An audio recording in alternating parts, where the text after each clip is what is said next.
আসসালামু আলাইকুম রহমতুল্লাহ ভিউয়ার্স, পরবর্তী ভিডিওতে আপনাদেরকে স্বাগতম। আসল পয়েন্টে আসি, যেটা বলছিলাম। তো যেই থিওরি, যেই পন্থা, যে ফর্মুলা ইংরেজরা অবলম্বন করেছিল, ইউরোপিয়ানরা, সেই থিওরি কিন্তু এখন বর্তমান যুগেও কিছু মানুষ অর্থের জন্য হোক বা তারা কুর্সির জন্য হোক, তারা কিন্তু সেই থিওরি এখনও অবলম্বন করেছে।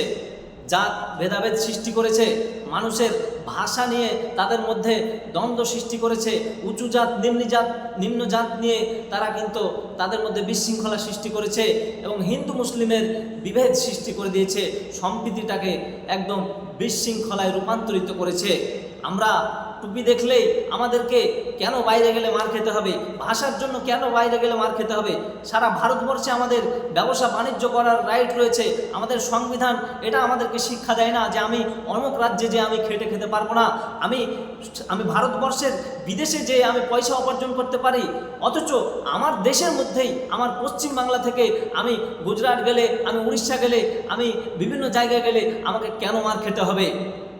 শ্রোতামণ্ডলী, আপনাদেরকে বলি, আমাদেরকে সজাগ হতে হবে, সচেতন হতে হবে এবং আমাদেরকে এই বিষয়গুলো আমরা যে জায়গাতে আছি সে জায়গা থেকে কিন্তু আমাদেরকে প্রতিবাদ করতে হবে। কারণ রাসূলুল্লাহ সাল্লাল্লাহু আলাইহি ওয়াসাল্লাম বলেছেন, হাদিস সহিহ মুসলিমের 49 নম্বর হাদিস, সেখানে রাসূলুল্লাহ সাল্লাল্লাহু আলাইহি ওয়াসাল্লাম স্পষ্ট বলেছেন যে মান রাআ মিনকুম মুনকারান ফালইয়ুগাইয়িরহু বিয়াদিহি ফাইল্লাম ইয়াস্তাতি ফাবিলিসানিহি ফাইল্লাম ইয়াস্তাতি ফাবিকলবিহি।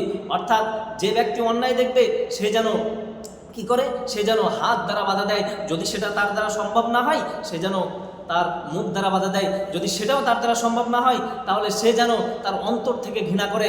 এই হাদিস থেকেই আমরা অনুপ্রাণিত হয়ে আমি সকলকে এই দাওয়াতটা আমি দিতে চাই এবং অন্যায়ের বিরুদ্ধে আমি প্রতিবাদ করতে চাই এবং যে আমার পরিযায়ী শ্রমিক ভাইগুলো রয়েছে তাদের পক্ষে আমি কথা বলতে চাই।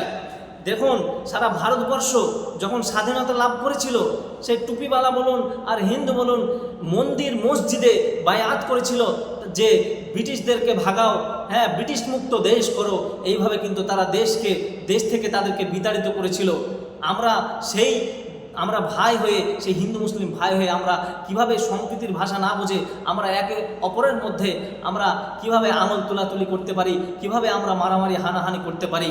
তো ভাইজান, আমাদের সকলকে আমার এটাই বার্তা যে সেই ভাইরাস থেকে আমাদেরকে দূরে থাকতে হবে, সচেতন সজাগ থাকতে হবে এবং আমাদের অন্তরে ঘৃণা বুক যেন না থাকে, এই বিষয়টির দিকে আমাদেরকে কিন্তু লক্ষ্য রাখতে হবে।